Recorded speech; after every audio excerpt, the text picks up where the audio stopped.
Hi, I'm Dan from Middleagemarathoner.com, and I recently conducted a detailed survey where I learned about the biggest challenges that are faced by middle-aged runners. And what I found is that many runners, whether they were beginners or veterans, indicated that they struggle with finding time to train for a half or a full marathon.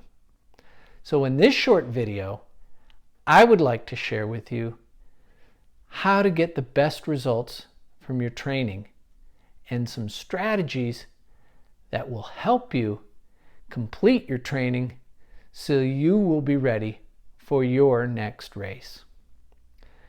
I've trained for many half and full marathons over the last 30 years myself, and I've worked with many middle-aged runners just like you. So I know it can be a grind. A lot of people work full-time. They commute. They're married with kids. And although their families generally support their running, they often feel guilty when they spend time away from their family to train for a long race. These people are worried about just simply being able to follow a training plan and the key workouts that are necessary to prepare for a long race. So they wonder to me, is a half or a full marathon appropriate for me? I get it. I'm right there with you. You see, I travel every week. And although I try to get to as many of my kids' events as possible, I know it can be a struggle to fit all this in, along with doing 6, maybe even 7 workouts a week. However, I've been running for many years, and I can tell you that one of my secrets is that I simply make exercise a priority and my training a priority. So if I'm following a plan, I try to schedule each of my workouts for an upcoming week at the beginning of the week. Now, it might take getting creative and finding ways around barriers. For example, I currently have a client that gets in some of his runs by running to the train station 3 days a week. A good strategy that I often use is to complete your training as early in the day as possible. This likely involves getting to bed a little earlier. However, when you get up early and you get your workout in, it sets you up for a great day.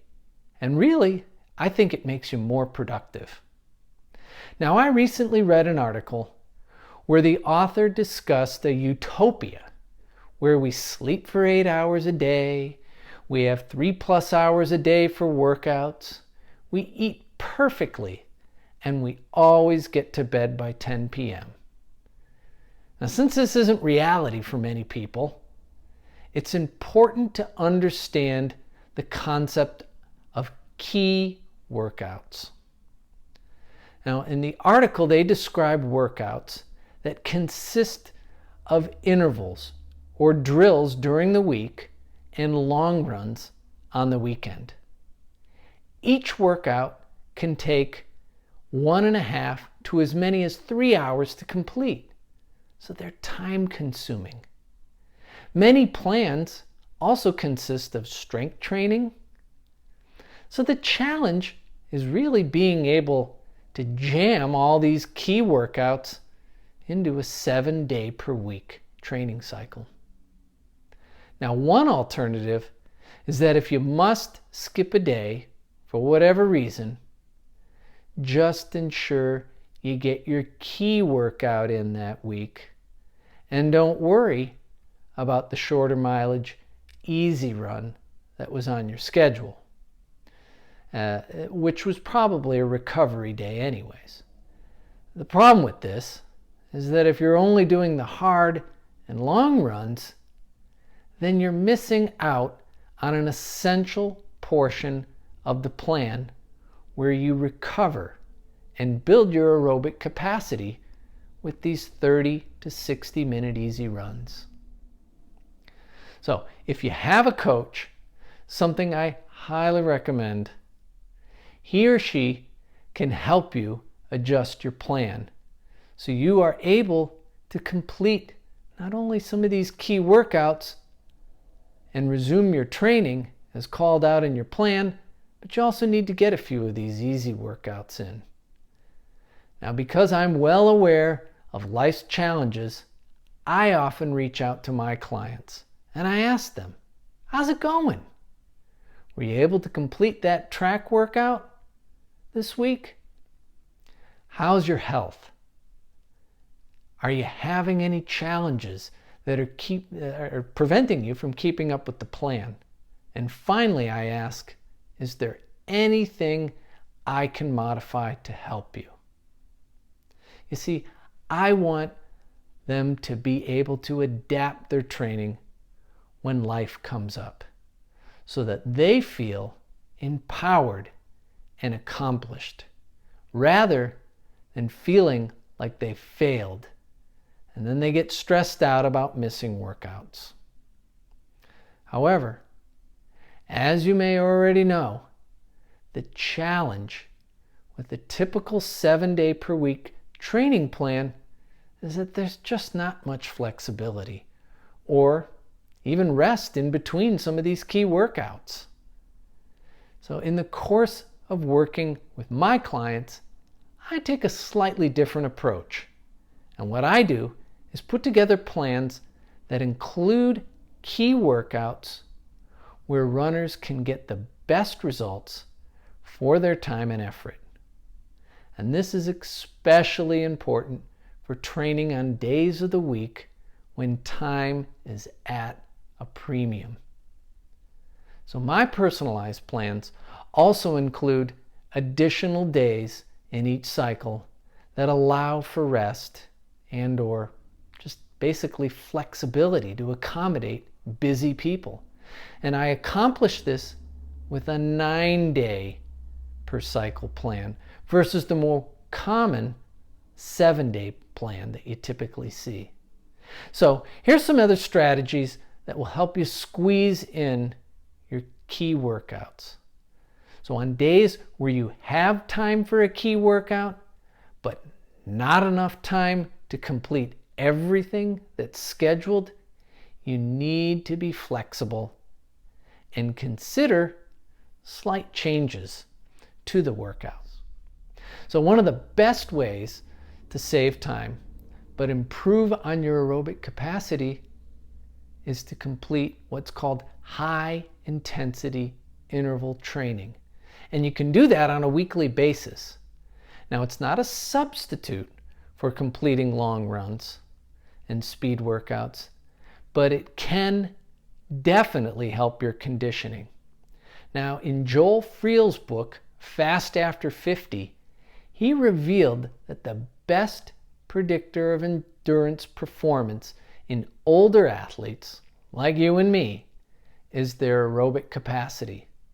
So, for the most part, runners can also maintain this aerobic capacity not only by doing long runs, which is typically the way you do it, and sometimes you hear the term LSD, long slow distance, but you can also, if you're pressed for time, do these high intensity interval training.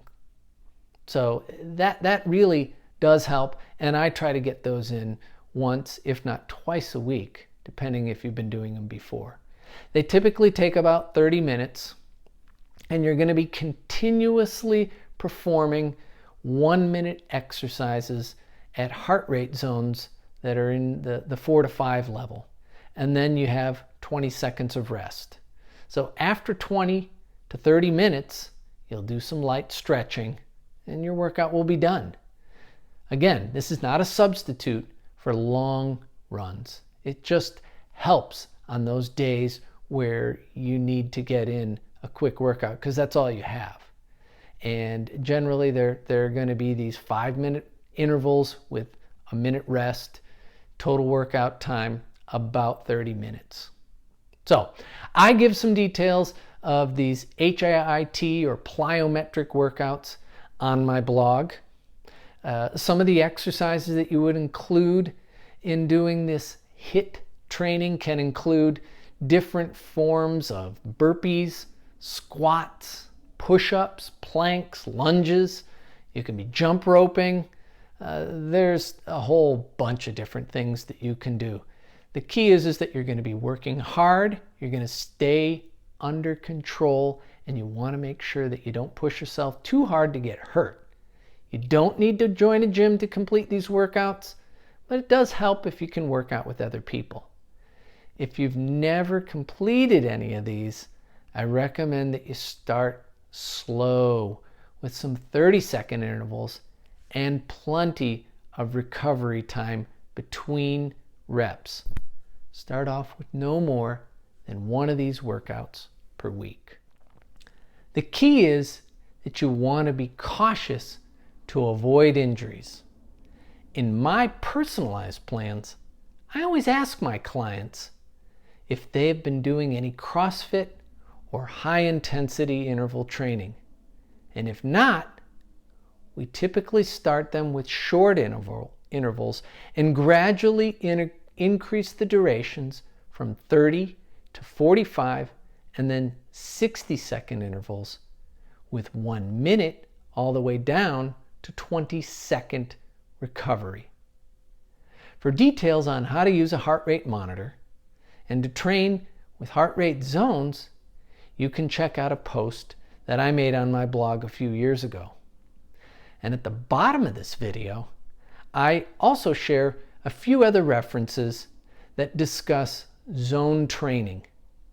And I also share some high-intensity interval workouts that you can start using right away. So if you found this information helpful, I'm happy to report that I have a lot more in addition to the free download.